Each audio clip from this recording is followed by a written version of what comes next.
A paz do Senhor, irmãos. Amém ou não amém? Está feliz com Jesus? Olha para essa pessoa bonita do seu lado, dê um sorriso para ela. Agora para o outro irmão, para não ficar com ciúmes. Amém? Glória a Deus. Abre comigo a sua Bíblia no livro Carta de Paulo a Timóteo, a segunda carta de Paulo a Timóteo. 2 Timóteo, capítulo 1. Pode ir passando as cartas.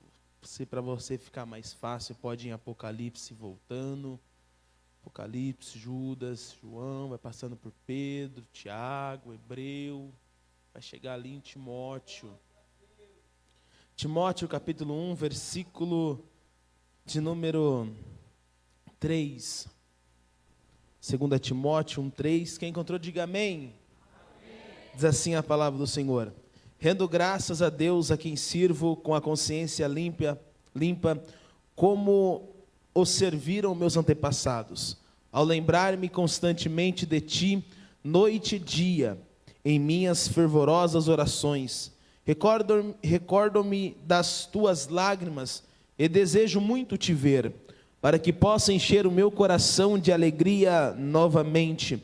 Da mesma forma, trago na lembrança a tua fé não fingida, que primeiro habitou em tua avó Lóide, em tua mãe Eunice, e estou convencido de que também habita em ti. Por este motivo, uma vez mais quero encorajar-te, que reavives o dom de Deus que há em ti, mediante a imposição das minhas mãos. Porquanto Deus não nos concedeu o espírito de covardia, mas de poder, de amor e de equilíbrio. Amém? Pode tomar seu assento em nome do Senhor Jesus. Louva a Deus por esta oportunidade, amém, nesta noite. Mais uma vez está nessa casa de oração, amém. Agradeço a vida do tio Marcelo, a vida da sua esposa Eliane, amém. Glória a Deus. Tenho uma confissão para fazer para a igreja. Agradeço a vida do pastor, amém, dos obreiros. Eu e minha esposa, hoje a gente está congregando, né? Trago saudação do meu tio, né? Do pastor José Carlos, da Assembleia de Deus Missão de Parque Itaipu, né? A gente tem congregado lá. Então é uma família abençoada, irmãos. E quando estava para congregar, eu já tinha convicção no meu coração que seria a Assembleia de Deus. Mas a indagação foi duas igrejas. A da Assembleia de Deus Morangueira e a do Parque Itaipu. Mas orando ao Senhor, né, acabei ficando ali no Parque Itaipu com o pastor José Carlos. Mas quero que a igreja saiba que minha segunda casa, onde eu me sinto muito bem, é aqui também. Amém? Desde a primeira vez que eu vim aqui, irmãos, para ministrar para os jovens na célula aqui embaixo, senti tanta graça, a presença de Deus. Um dia a gente veio aqui ministrar no culto, uma campanha, numa terça-feira, uma graça também. Mas orando ao Senhor, o Senhor acabou me levando para lá. Mas hoje, né, entendo o porquê, né, a necessidade que a obra estava precisando. É assim que a gente vive, irmãos. A gente é conduzido pelo Espírito Santo. Mas toda vez, quando vem para cá, eu sinto a graça e a presença do Senhor, amém? Já sentiu a presença de Deus? Amém? E a vida da minha esposa também que está ali, amém? Deus abençoe sua vida em nome de Jesus, amém? Irmãos, a mensagem que o Senhor colocou no meu coração, ela já está há algum tempo no meu coração. Por quê? Porque eu ia ministrar no culto de jovens em fevereiro, né? E acabou tendo o batismo de alguns jovens, e acabou mudando agora para mim vir agora nesse mês de abril. Louva a Deus, né? Porque o importante é a gente ver os jovens, as pessoas sendo batizadas. Então tem uma mensagem no coração que está no meu coração já faz algum tempo. Desde uma experiência que eu tive, quero contar o decorrer da palavra, lá no Rio de Janeiro, onde eu estava, tirando umas férias, e o Senhor falou comigo lá. E o Senhor falou: leve essa palavra lá na igreja de Morangueira, quando você for ministrar lá. Então, desde lá, essa palavra arde ao meu coração, quero compartilhar com os irmãos, amém? Quando a gente olha, abre a palavra do Senhor em 2 Timóteo, podemos ver, analisar, quando a gente estuda a palavra, que foi a última carta que Paulo escreveu, foi essa carta de 2 Timóteo. Paulo não estava numa situação muito boa, Paulo estava na segunda prisão em Roma. A primeira prisão em Roma foi diferente da segunda. Porque a primeira, quando nós olhamos Atos 28, versículo 30, vai dizer que Paulo ficou numa prisão, numa casa alugada, ficou ali preso, mas ele poderia fazer suas atividades, mas sob supervisão de Roma. E o interessante é que a primeira prisão de Paulo que levou ele a ser preso não foi os romanos, mas sim foi os judeus, a perseguição religiosa. Podemos observar que na sua primeira prisão de Paulo, Paulo orou para sair, porque ele tinha missão para fazer ainda. Na primeira missão de Paulo, Paulo buscou, Paulo fez isso, Paulo fez várias coisas quando estava preso. Mas nessa segunda prisão não foi mais perseguição religiosa. Paulo, quando foi preso a primeira vez, Paulo foi preso como apóstolo, como pregador do evangelho, mas a segunda vez que ele foi preso como um perseguidor, como alguém foragido, fora da lei, alguém que as pessoas estavam procurando para prender a vida de Paulo. Então, quando nós olhamos essa situação, quando Paulo escreve a 2 Timóteo, nós temos que entender a história um pouco. Paulo, quando sai da sua primeira prisão de Roma, em 63, 64 depois de Cristo, ele começa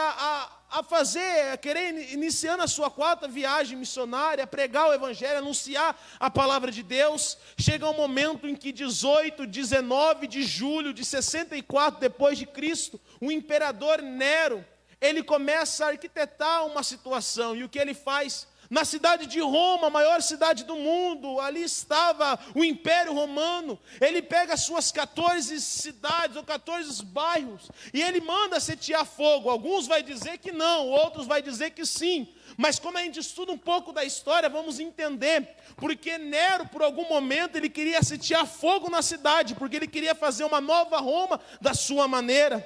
Nero, quando ele coloca fogo, queria colocar fogo em tudo. Mas ele era estrategista e esperto. Ele coloca fogo em 10. E as 4 cidades, 4 bairros que não pega fogo, adivinha de quem que era? Quem era cristão. Então ele manda colocar fogo. Alguns vão dizer que ele estava longe, não estava lá, mas ele não precisava estar, só era da ordem. Então o fogo se alastra. 10 cidades pegam fogo. Interessante que durou 7 dias. 7 noites e 6 dias a toda o fogo, porque a cidade tinha bastante madeira, era construída em madeira. Então se colocasse fogo, pegava fogo muito rápido. Quando a gente vai estudar e ver alguns historiadores dizendo, vai dizer que era uma loucura.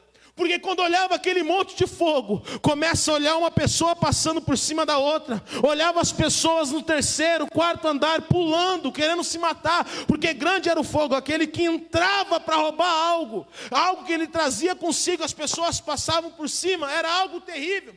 Quando você começa a estudar, alguns historiadores vão dizer que as pessoas ficavam perplexas, paradas, não sabiam o que fazer, porque o que elas viam era caos, ela via literalmente um inferno. De se dizer, porque ela via todo mundo gritando gritos e gritos. Mas quando passa isso, vão achar o culpado. E quem que eles mandam a culpa? Nos cristãos. A culpa é deles. Foram os cristãos. E Nero proclama uma perseguição aos cristãos. E aí a gente vai ver a perseguição acontecendo. E o que interessava para Nero não era aqueles que eram baixos, pessoas que não tinham importância. Eles queriam os principais, queriam os apóstolos, e começa uma perseguição. Até que passou-se os anos, 66, 67, conseguem achar Paulo. E quando Paulo é pegado, Paulo não é levado para um local tranquilo, uma casa, não. Ele é levado para uma masmorra, um lugar úmido, um lugar que as pessoas saíram dali com 2 coisas. Ou para morrer, ou saíam dali com lepra. Um lugar úmido.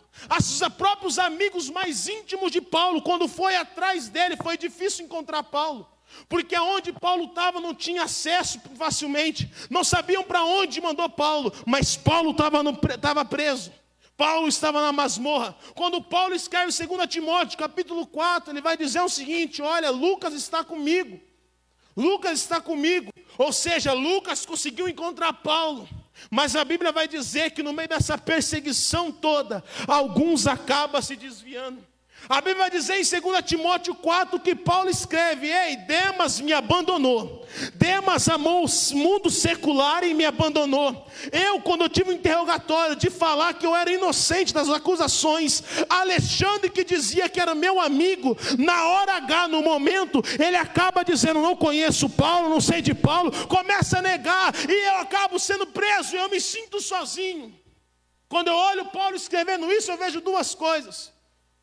Na hora que as coisas acocham, um acaba se afastando e amando o mundo circular, porque nunca teve um encontro real com Jesus. O outro que bate nas costas e diz que é teu amigo, mas quando as coisas acochar, é o primeiro a virar as costas, te deixar jovem. Então entenda uma coisa: cuidado com aquele que tu anda. Você acha que ele é teu amigo, mas na verdade não é. E na hora que fazer a rodinha, ele vai falar: é você, a culpa é sua. Vai começar a apontar e dizer que não te conhece. Eu quero dizer para você: cuidado, aquele que diz que é teu amigo faz rodinha, mas entenda uma coisa: na hora que as coisas acochar, ele vai amar o mundo circular e vai te deixar. Então Paulo, quando ele escreve 2 Timóteo, a sua carta, ele sabe que não ia sair de lá vivo. Até que ele escreve aquele versículo: combati um bom combate. Ele fala, mas quando ele chega no meio da masmorra, prisionado, preso, ele vê que Demas foi embora. Ele começa a observar que está sozinho. Ele começa a olhar em sua volta, começa a escutar aquele local úmido, algumas águas pingando. Ele começa a olhar em volta, vê o caos, a perseguição com a igreja. Ele olha e fala assim: o que está acontecendo? A perseguição começou, o que eu vou fazer? E o que bate na memória de Paulo, na cabeça de Paulo, é uma preocupação com o teu filho na fé, que é Timóteo. Ele pega lá o papiro, pega a caneta e começa a escrever: ei, Timóteo, meu filho na fé, eu quero dizer algo para você, que eu lembro de você dia e noite em minhas orações, em fervorosas orações eu clamo ao Senhor em oração pela tua vida, porque o apóstolo Paulo fazia fervorosa oração dia e noite pela vida de Timóteo. Era a intercessão dizendo: Senhor, que Timóteo não venha se perder, Senhor, que Timóteo venha permanecer firme, que Timóteo não venha virar as costas, mas que Timóteo venha permanecer na presença. Quando eu olho a crise sendo estabelecida, eu começo a ver líderes de jovens, eu começo a ver o pastor da igreja clamando e orando, intercedendo pelas nossas vidas, porque ele sabe: eu vou morrer um dia, mas eu preciso suscitar dentro do coração um coração ardente para fazer a vontade de Deus. No meio da perseguição, preciso levantar homens, preciso levantar mulheres. Ele quer lembrar e lembra dele em orações. Quando você olha o capítulo 4, ele vai dizer o seguinte: ei, traga consigo Marcos, que ele é muito importante para o auxílio do ministério. Ele fala o seguinte: passa lá em Troades, aonde está a minha capa, pega os pergaminhos e corre ter um encontro comigo. Apressa-te, antes que venha o inverno. Porque a preocupação de Paulo era ter um encontro com Timóteo. Porque a preocupação de Paulo era que ele viesse das últimas instruções para Timóteo. Sabe o que é isso? No meio da crise, no meio da perseguição que vivemos hoje em dia, o que nós temos que fazer não é domingo de manhã acordar meio-dia, mas é acordar às 9 e vir para a EBD para aprender a palavra de Deus. O que eu tenho que fazer não é faltar no culto de ensino, faltar no culto para ouvir a palavra, mas é cada dia aprender um pouco mais diante dos nossos mestres. É isso que Paulo se preocupa, porque Paulo sabia: se você, Timóteo, permanecer na palavra, quer dizer que você é discípulo. E toda vez que você conhecer, ter um relacionamento com a verdade todos os dias vai te libertar. E nós vivemos, irmãos, um século presente de perseguição, difícil de servir a Deus. Quantos pratos inimigos oferece para a gente que é jovem? Quantos manjares? Quantas coisas ele oferece para mim e oferece para você? Quantas coisas? Porque o inimigo, irmãos, não está preocupado com aquele que está lá fora. A preocupação dele é fazer você que está dentro se afastar. Mas o interessante que eu vim pregar nessa noite é que ele é tão astuto que ele faz você estar dentro da igreja, mas longe do Senhor. Ele faz você vir para o culto todos os dias, ouvir a palavra todos os dias, mas você vem estar longe do Senhor. É por isso que eu vim como profeta para dizer que ele vai ativar o dom que há em ti. Você vai estar dentro, mas você vai estar conectado com Deus, vai estar ligado com Deus, vai estar com a chama viva ligada com o Criador. Ele diz, a sua fé, eu recordo eu quero ver vocês, eu quero ter de volta a alegria, o anseio de ver. E ele fala, eu lembro de você, e eu trago nas minhas lembranças, que você, Timóteo, não tem uma fé fingida. Você não tem uma fé fingida. Que antes habitou na tua avó, Lóide, na tua mãe Eunice, e eu tenho a certeza, convicção, estou convencido que habita em ti. Habitar é ter como residência, é morar, é estar. Quando Paulo fala, eu sei a convicção e tenho que você não tem uma fé fingida, ele está dizendo para Timóteo, eu sei quem você é. Te conheci antes, sei como foi o seu crescimento, o seu desenvolvimento, e eu sei que a tua fé não é fingida. O que é ter uma fé fingida, irmãos? É isso que o inimigo age no nosso meio. A gente, para alguns, falamos que somos cristãos, mas no meio de alguns temos uma atitude que não é aquilo que nós falamos. Aqui dentro falamos que servimos a Deus, jovens, pega. Mas quando nós chegamos em Salmos 1, lá tem 3 verbos. Não se assenta, não detém. Eu vou ler, irmãos, espera aí que agora eu preciso pegar esse versículo aqui. É o que eu falei esses dias. Salmos 1. O irmão pode colocar aqui atrás de mim? Glória a Deus. Quem está vivo, diga amém. Salmos 1 diz assim, ó. Bem-aventurado o homem que não segue o conselho dos ímpios, não se deixa influenciar pela conduta dos pecadores, nem se assenta na roda dos zombadores. Primeiro, não segue os conselhos do ímpio. Está dizendo aqui que não segue o conselho dos perversos, não se detém na roda dos escarnecedores, dos pecadores, e nem se assenta na roda dos escarnecedores. Aqui vai nos mostrando um declínio de uma fé fingida. Que primeiro, ele acaba o quê? Seguindo o conselho de quem? Dos ímpios. Segue o conselho dos amigos que estão à tua volta. A gente está na igreja, mas a gente acaba se aproximando e ouvir conselhos daqueles que não servem ao Senhor. Depois disso se detém no caminho dos pecadores. Quando vê, o pensamento do mundo já está aqui dentro. O que eles acham já está aqui dentro. Eu já me deteve, estou aprisionado no caminho dos pecadores. E por último, você se assenta na roda dos escarnecedores e zomba daquilo que é certo, daquilo que é errado. Aí nós olhamos hoje em dia, na juventude de hoje, nós queremos ser influência, queremos influenciar, mas muitas vezes queremos influenciar da maneira que o mundo quer, mas não da maneira que Deus quer, que a gente influencie aqueles que estão lá fora.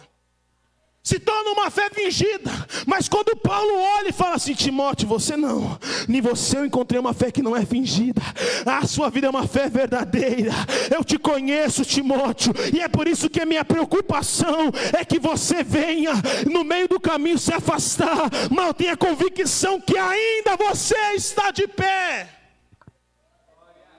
e o Senhor tem de mim e de você a mesma opinião. Que se você está aqui ainda, é que Ele está vendo a sua esperança, a sua confiança no Senhor.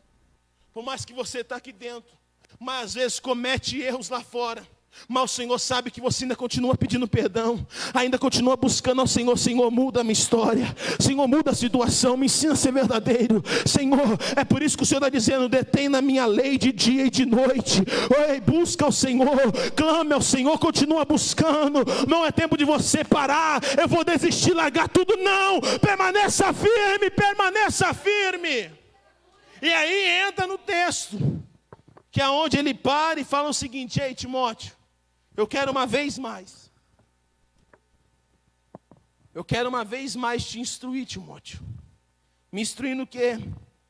Eu quero te encorajar uma vez mais. Fala para o seu irmão, o Senhor quer te encorajar. Isso. Glória a Deus. Eu tirei a caneta aqui. Sabe Deus para onde foi? Algumas anotações que eu fiz. Vai sem mesmo. Amém? Irmãos, por esse motivo, uma vez mais, quero encorajar-te que reavives o dom de Deus que habita em ti, mediante a imposição das minhas mãos. É que eu trouxe aqui algumas versões que vai dizer a chama, que a chama venha continuar acesa. Vai dizer, desperta o dom que é em ti. Porque no momento da situação que ele estava vivendo, o caos, a preocupação dele para Timóteo dizer, eu quero te dizer mais uma vez, eu quero te encorajar, que você reaviva, ativa, desperta o dom que é em ti, porque a crise que estamos passando hoje, estamos vivendo, Timóteo, precisamos muito de você. Porque no meio da perseguição de Nero, a igreja ainda precisa procurar alguém como referência de homem de Deus e de mulher de Deus. No meio da crise que estamos vivendo, o Senhor precisa procurar achar algo em alguém. Mas o interessante é que ele fala dom, mas o interessante quando ele já fala, você não tem uma fé fingida, já está dizendo como que é o caráter de Timóteo. Quando Paulo escreve a primeira carta em Timóteo, capítulo 3, ele vai falar sobre como deve ser o bispo, irrepreensível. Vai dizer 16 qualificações.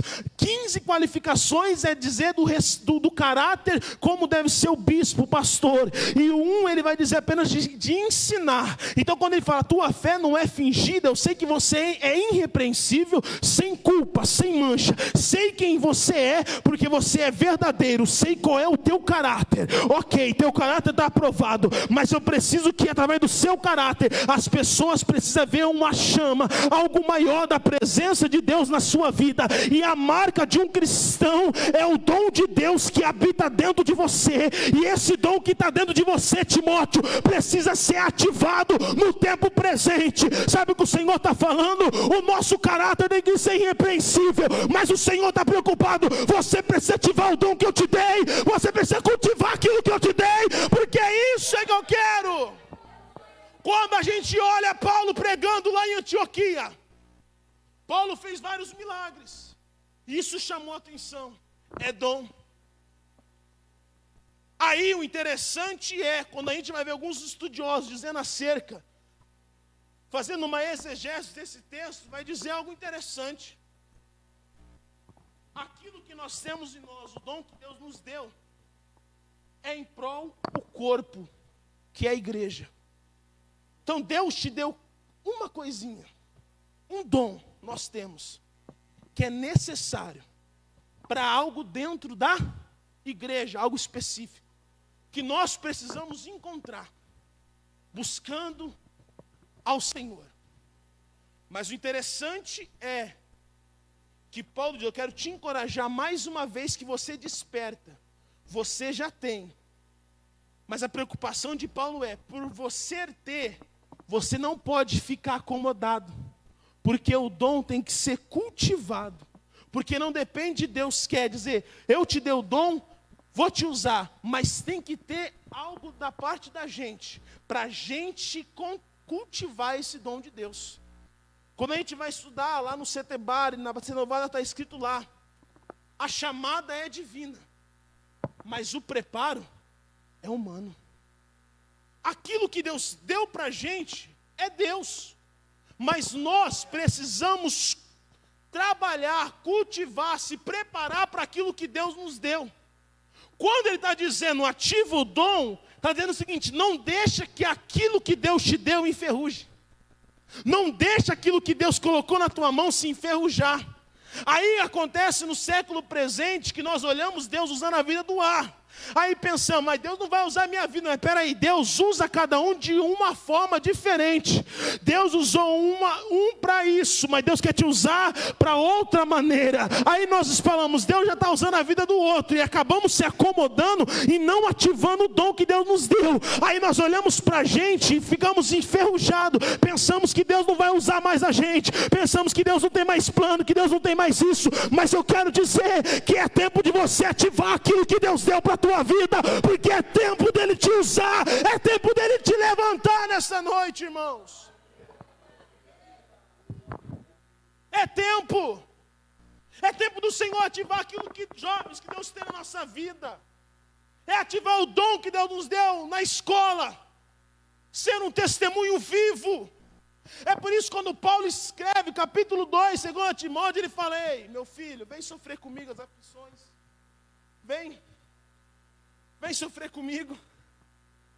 Estamos vivendo uma crise, mas eu preciso que você se levante no momento que você está, no momento de crise, que você se coloque em prontidão, como bom soldado de Cristo. Aí quando nós vemos Paulo escrevendo, ele vai dizer sobre as armaduras, ele fala, se reveste das armaduras de Deus, oh glória, eu posso estar com roupa, mas revestido é algo sobrenatural, aquilo que é espiritual sobre a minha vida, porque a nossa luta não é contra a carne nem sangue, mas sim contra principados e potestades do reino das trevas. Então é algo espiritual, é algo que a gente tem que ativar. Mas como nós ativamos? Cultivando, irmãos, buscando, em oração, é busca, é que as pessoas lá de fora venham ver na gente a diferença, porque a Bíblia fala em Malaquias, então vereis a diferença daquele que serve, daquele que não serve. O ímpio e o justo, é fácil ver essa diferença. Mas o Senhor está falando, eu quero te ver a diferença no teu caráter. E eu quero ver a diferença no dom. E o interessante quando fala, irmãos, aqui, falando do dom, mas sem falar também do fruto, que deixa para outro dia. Irmãos, eu estava em viagem, em fevereiro, e estava passando uma crise, uma dificuldade no começo do ano. E louvo a Deus, ia fazer uma viagem para o Rio de Janeiro. E lá louvo a Deus ficar 10 dias. Nunca tinha conhecido Cabo Frio, as coisas, né? Fiquei muito feliz. E fui. Chegou um sábado, era na final do Mundial, Real Madrid e Al-Ahly, acho que é. E chegou o pai do padrasto da Marcela, falou, Bruno, vem aqui um pouquinho. Ele me levou para um quarto, eu entrei no quarto. Falou assim, olha, o Senhor disse para mim que você está cansado. Você precisa descansar, deita aí. Deita e dorme. Depois da noite a gente vai para a igreja. Não entendi muito aquilo, eu deitei. A hora que eu deitei, eu olhei para fora, vi uma árvore balançando. Falei, Senhor quer que eu seja um Zaqueu? Descer depressa? É isso que eu estou precisando. Descer depressa. E acabei pegando no sono. E quando eu pego no sono, dormi. Passou 1 hora, deu 5h27 da tarde. Ouvi um grito dentro do quarto. É hora de ativar o seu dom, porque chegou a hora de eu te usar. Eu levei um susto. Eu levantei. Falei, rapaz, quem me chamou? Aí eu saí, fui para a sala. Daí me deram uma toalha. Cheguei no quarto depois que a noite com a Marcela, guardei aquele mistério, falei, amor, estava dormindo, foi um estrondo, é hora de ativar o dom, porque chegou a hora de eu te usar. Aí eu sem entender daquilo, ela falou assim, ativa o dom. Falei, pode deixar, amor, vou voltar, vou começar a buscar e ativar o dom. Aí eu ia ministrar que o Senhor falou assim, fala para a minha igreja, os jovens que estão lá, que chegou a hora de eu também ativar o dom deles no tempo presente. Irmãos, quando eu vi aquilo, o Senhor falou comigo, o Senhor falou assim, filho, se prepare, porque na ocasião agora eu vou levantar como se fosse um exército extremo daquele que Ezequiel viu lá no Vale de Ossos Secos, um grande exército de homens e mulheres cheios do Espírito Santo. E esses dias fui ministrar num culto e com essa palavra no coração o Senhor me mandou, e eu trouxe uma mensagem que foi o quê?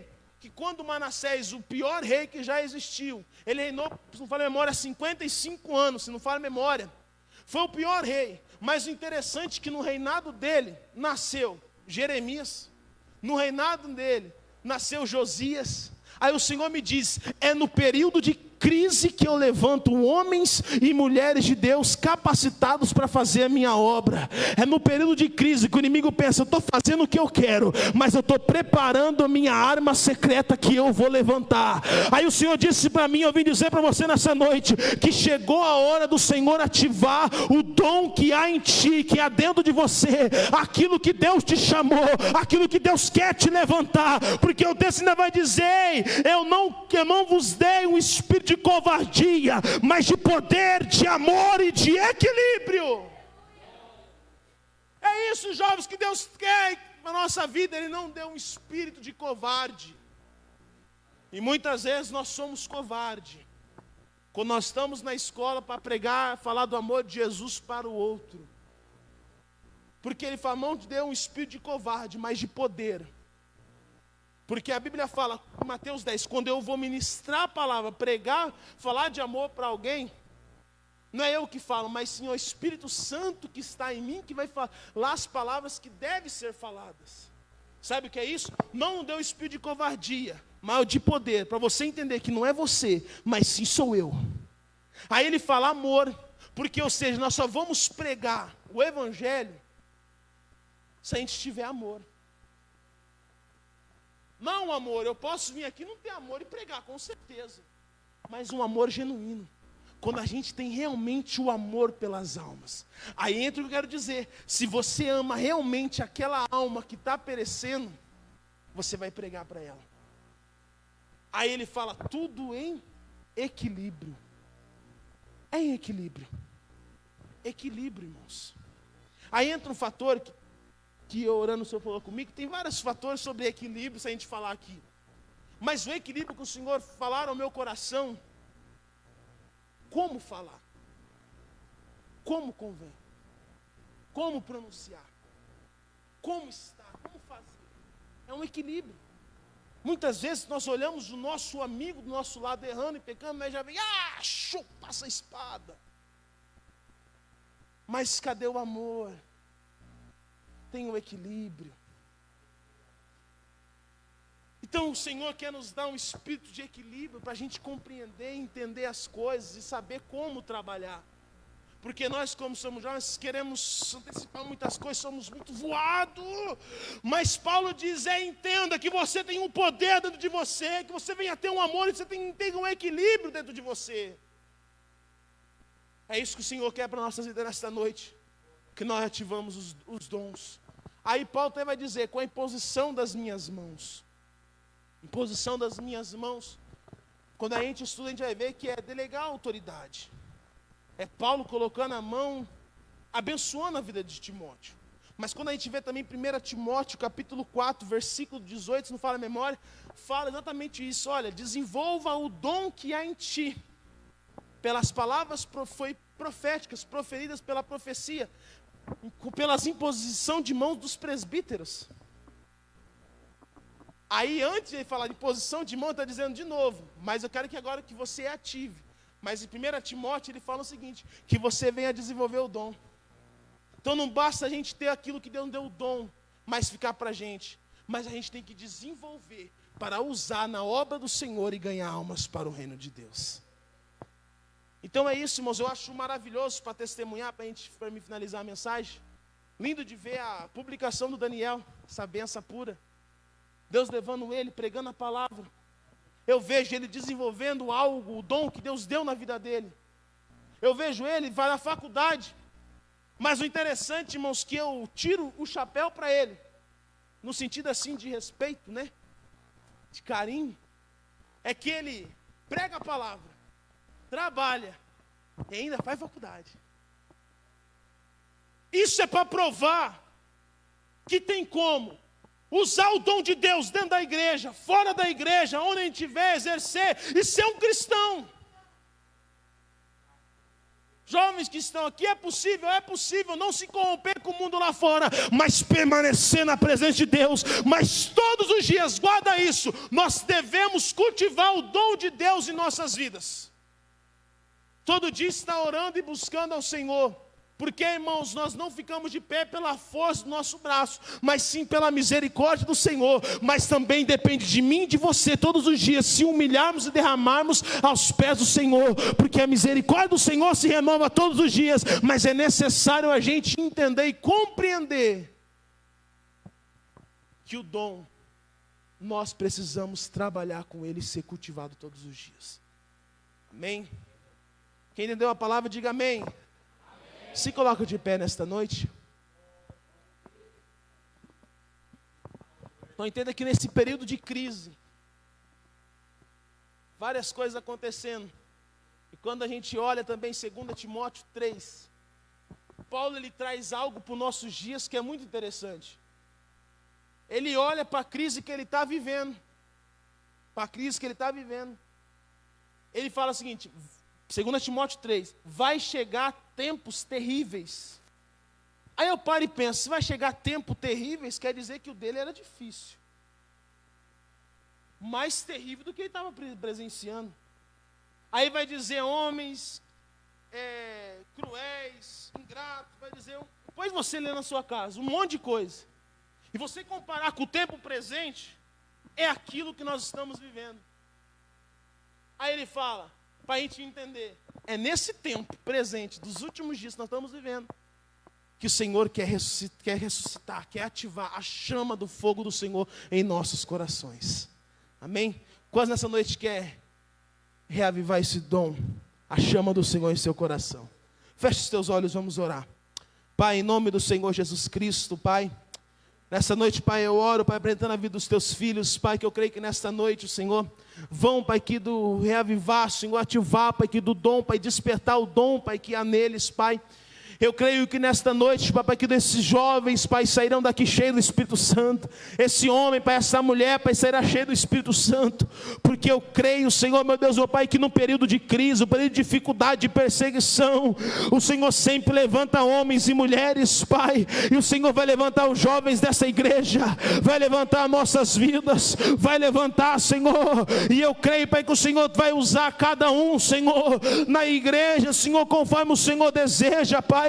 E que nós possamos cultivar, Senhor, trabalhar, Senhor, meu Deus e meu Pai, Papai, daquilo que o Senhor nos deu, Senhor, e principalmente, Pai, no nosso caráter, Senhor, principalmente, Papai, ter o fruto do Espírito, Senhor, meu Deus e meu Pai, e guardar a Tua palavra em nosso coração, para não pecar contra Ti, Senhor. Assim eu oro, Pai, apresentando a vida dos Teus filhos, Pai, desses jovens, Pai, continua levantando, Senhor, a cada um, e que nós, Papai, que a cada dia possamos ter uma fé, Pai, não fingida, mas uma fé verdadeira, servir ao Senhor como deve ser servido, Senhor. Assim eu oro, Pai, apresentando a vida dos Teus filhos nesta noite, Pai, e eu oro, Senhor, em nome do Pai, Senhor, do Filho e do Espírito Santo de Deus, amém. E graças a Deus, você que crê, levanta a sua mão, aplauda ao Senhor Jesus Cristo, e com a sua boca dê um glória a Deus, dê um aleluia nesta noite, em nome do Senhor Jesus, amém. Deus abençoe sua vida, guarda essa palavra no seu coração, e que você possa nessa noite ativar o dom que há em ti, amém. Que essa palavra possa ser como que é aquele óleo lubrificante, né, que passa para você voltar a exercer, e que Deus vai levantar a sua vida, amém. Em nome do Senhor Jesus, Deus abençoe a sua vida em nome de Jesus.